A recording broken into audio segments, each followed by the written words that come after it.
So this is why we should work with an agent. So my client that closed yesterday on the duplex, his name's Addison, Army guy.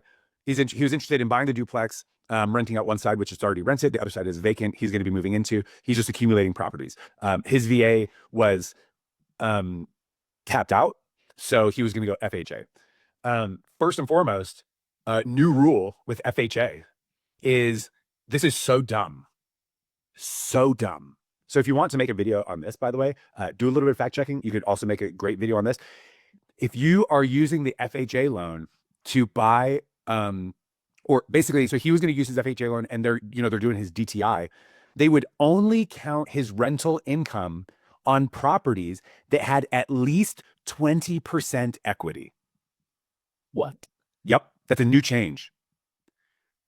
So what time? So he's got, he has like 3 or 4 other properties. He's got a couple duplexes and a condo. He couldn't count any of that rental income, even though he's had it for years, because the FHA will only count it if you have at least 20% equity in the home. Wow. Shoot, that's good to know. And I hate that. My pragmatic self looks at it as the FHA is intended for first-time home buyers, and that benefit is supposed to be for first-time home buyers. And so if somebody they're just accumulating a bunch of properties, specifically like this, like you're doing VA or you're putting 5% down on conventional loans or whatever, then it's a way that people are just like using FHA to like scoop up more properties. I'm assuming that at some level there was like, how do we get people to, like, investors to stop buying so many properties? Well, one of the ways that they're doing it is that they're using the FHA and then they're just counting all these properties that they accumulated. So let's make it harder for them to do it. I think it's kind of BS. So what ended up happening first and foremost is, because you have a great lender, she was like, well, we can't do that. We're going to have to switch to conventional. So that was kind of a kick in the butt. However, the rate was really good. At the time he locked it at like 6.125. And ultimately it made it his payment, because the PMI, you can't forget that the PMI on an FHA is pretty brutal, or can be.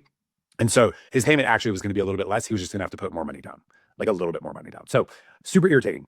That's not even the point of the story. But so we see this thing, it's been on the market for a little bit, not an unruly amount of time, but it's been like a little bit over 30 days.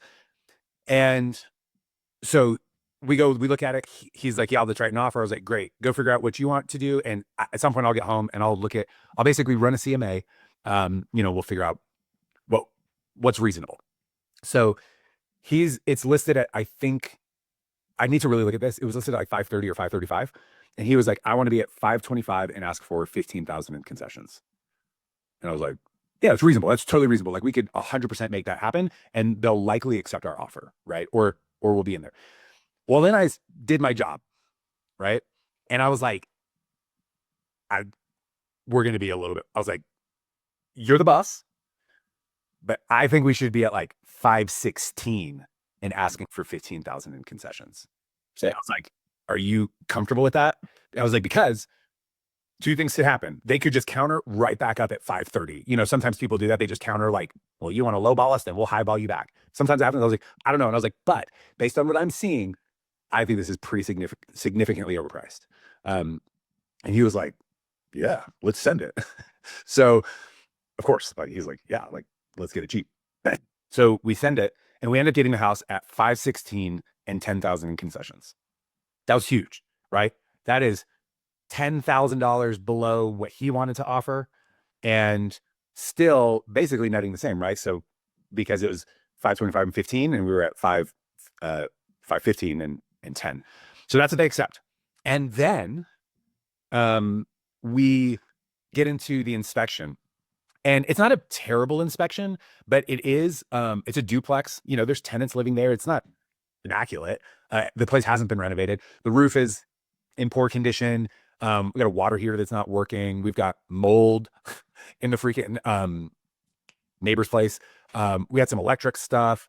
We had sewers that needed to be rooted because it had some just, roots hurt. Hey, what's the address on this place? It is 822 Pioneer. 822 and 824 Pioneer Lane. Sweet little place, like rad duplex. Because a lot of those duplexes are like shitty top and bottom, or they're like, this is like a legitimate duplex. And both sides are great. Anyway. Oh yeah, I saw this is cool. Yeah.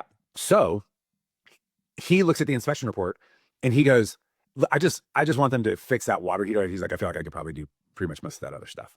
He's like, but the water heater, like not working, that needs to be fixed. Well, turns out the water heater, by the way, was just the freaking pilot light. So, okay. So I told him, I was like, you know, maybe we should ask for a few more things. You know what I mean? Like, I know we hammered them pretty hard on the price and concessions, but like also they didn't really push back. So we should definitely ask about a few more of these things. And so we fought them on the roof, and we fought them on the mold, and we fought them on the sewer, and we fought them on, it was like a laundry list. And I was like, listen, I'm not trying to be petty, but these are like big ticket items that it's reasonable to expect that these things should be taken care of or like in good condition. Oh, garage door was like not working, and like the HVAC hadn't been serviced. Right. And so I was like, let's just put these things, let's see if we can get them to do an insurance claim on the roof. And we sent over the IO, and they did everything that we asked for, including putting a new roof on the house because they were able to get it as an insurance claim.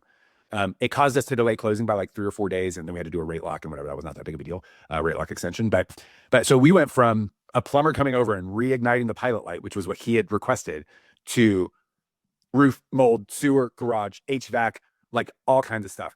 And so I'm going to do a little bit of calculation because this is definitely one of those times that like when you have a closing, this is a great opportunity to be like, why do you work with an agent? Because like legitimately, I earned my commission by dramatically changing the deal that he would have accepted just because I have an understanding, right? So I kind of need to do like that calculation. I'm going to do a carousel later, I think, or a whiteboard. I might just do a whiteboard because I haven't done one of those in a while.